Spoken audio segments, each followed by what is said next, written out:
शवन कल्याण विक्रम संवत से 544 वर्ष पूर्व आषाढ़ शुक्ल षष्ठी की मध्यरात्रि को हुआ था। इस शुभ घड़ी में उनकी आत्मा 10वें देवलोक से प्रांत से उतरकर रानी त्रिशला के गर्भ में आई। राजा सिद्धार्थ और रानी त्रिशला को भगवान महावीर जैसे दिव्य पुत्र के माता पिता बनने का परम सौभाग्य प्राप्त हुआ। उस चांदनी रात जब रानी त्रिशला ने भगवान को गर्भ में धारण किया, तब उन्होंने 14 शुभ स्वप्न देखे। 14 स्वप्न जैसे पहला हाथी, दूसरा बैल, तीसरा सिंह, चौथा धन की देवी लक्ष्मी, पांचवा फूलों की माला, छठवा चंद्रमा, सातवां सूर्य, आठवां एक ध्वजा, नौवां जल से भरा एक कलश, 10वां कमल का सरोवर, 11वां एक समुद्र, 12वां एक दिव्य विमान, 13वां रत्नों का ढेर और 14वां धुआं रहित अग्नि। ऐसे 14 स्वप्न का माता त्रिशला ने चयन किया। और चलिए देखते हैं भगवान महावीर स्वामी का शवन कल्याण।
जन्म कल्याणक जो आज हम मना रहे हैं, विक्रम संवत से 543 वर्ष पूर्व चैत्र शुक्ल त्रयोदशी के दिन राजा सिद्धार्थ और रानी त्रिशला के घर एक दिव्य आत्मा का जन्म हुआ, जिसने जैन परंपरा के प्रचार प्रसार में महान योगदान दिया। यह शुभ जन्म वर्तमान बिहार राज्य में स्थित क्षत्रिय कुंड में क्षेत्र में है। बालक का नाम वर्धमान रखा गया, जिसका अर्थ सदैव बढ़ने वाला, क्योंकि उनके गर्भ में आने के साथ ही राज्य की समृद्धि, वैभव, शक्ति और ख्याति निरंतर बढ़ती चली गई। हालांकि वर्धमान महावीर स्वामी के जीवन के पहले 30 वर्ष एक गृहस्थ के रूप में राजसी विलासिता के बिताए गए, परंतु उनके मन का झुकाव सदैव आध्यात्मिकता और वैराग्य की ओर बढ़ता रहा। तो चलिए देखते हैं भगवान महावीर स्वामी का जन्म कल्याण कैसे मनाया गया।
जन्म कल्याणक यहाँ पर बहुत ही धूमधाम से मनाया गया था। उसके बाद दीक्षा कल्याणक विक्रम संवत से 513 वर्ष पूर्व कार्तिक कृष्ण दशमी के दिन 30 वर्ष की आयु में भगवान वर्तमान स्वामी ने संसार का त्याग कर दीक्षा ग्रहण की और संन्यास का व्रत दिया। इसके बाद उन्होंने 12.5 वर्षों तक गहन मौन, पीछे देखना है हमारे भगवान यहाँ पे बताए हुए हैं। इसके बाद उन्होंने 12.5 वर्षों तक गहन मौन, ध्यान और साधना में समय बिताया। इस अवधि में उन्होंने कठोर तपस्या की और अधिकांश समय उपवास में ही रहे। लोगों ने उन्हें गालियां दी, उन्हें यातनाएं दी गई, मारा पीटा गया, लेकिन महान तपस्वी भगवान महावीर स्वामी ने जो भी उनके साथ हुआ उसे अत्यंत समता भाव से स्वीकार किया। जंगल के हिंसक पशुओं का आक्रमण हो, विषैली जीव जंतुओं का सामना हो, मौसम की मार हो या कोई अन्य विपत्ति हो, वे कभी न भी मोह में फंसे न द्वेष में डूबे। पूर्ण संभाव के साथ वे अपने लक्ष्य की ओर आगे बढ़ते रहे, आगे बढ़ते रहे।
दीक्षा कल्याण के साथ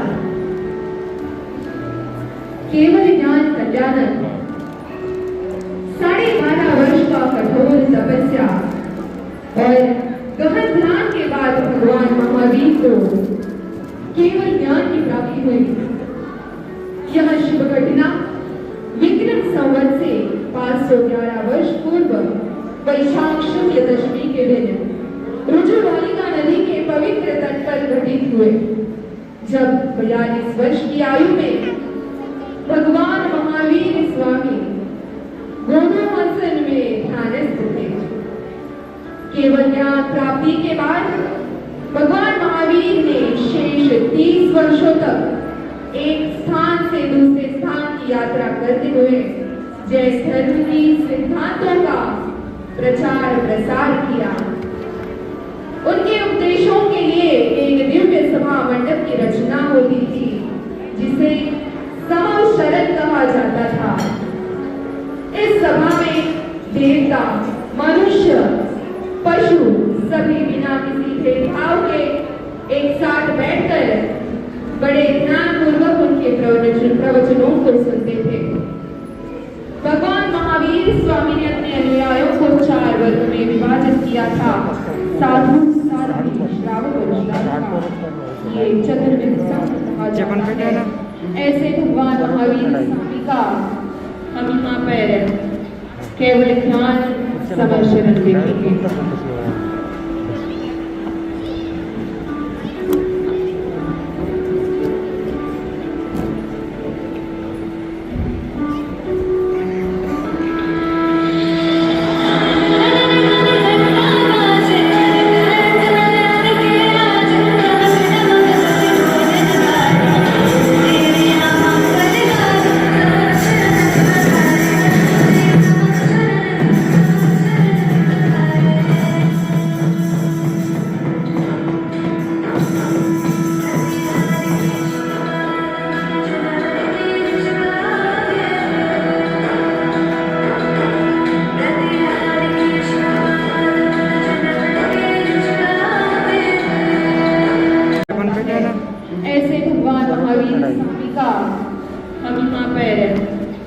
केवल ध्यान समर्पण देखेंगे।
निर्वाण कल्याण एक उत्सव की तरह मनाया जाता है। हमारे भगवान महावीर स्वामी मोक्ष की ओर निर्वाण करते हैं। ऐसे निर्वाण कल्याण भगवान महावीर स्वामी ने 72 वर्ष की आयु में विक्रम संवत से 471 वर्ष पूर्व अश्विन मास की त्रयोदशी तिथि को पावापुरी में अपना मानव शरीर त्याग कर निर्वाण प्राप्त किया। आज भी यह पावन अवसर दिवाली के रूप में मनाया जाता है। प्रकाश का पर्व जो कि ज्ञान रूपी प्रकाश के शाश्वत अस्तित्व और व्यापक प्रसार की प्रतीक है। यद्यपि वे शारीरिक रूप से अब हमारे बीच नहीं है, लेकिन उनकी आत्मा, उनका आत्मा को प्रकाशित करने वाला सत्य और ज्ञान रूपी प्रकाश सदा सर्वदा हमारी राह को आलोकित करता रहेगा, आलोकित करता रहेगा।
धूमधाम से मनाया जाता है, जितना कि इनका जन्म कल्याण मनाया जाता है।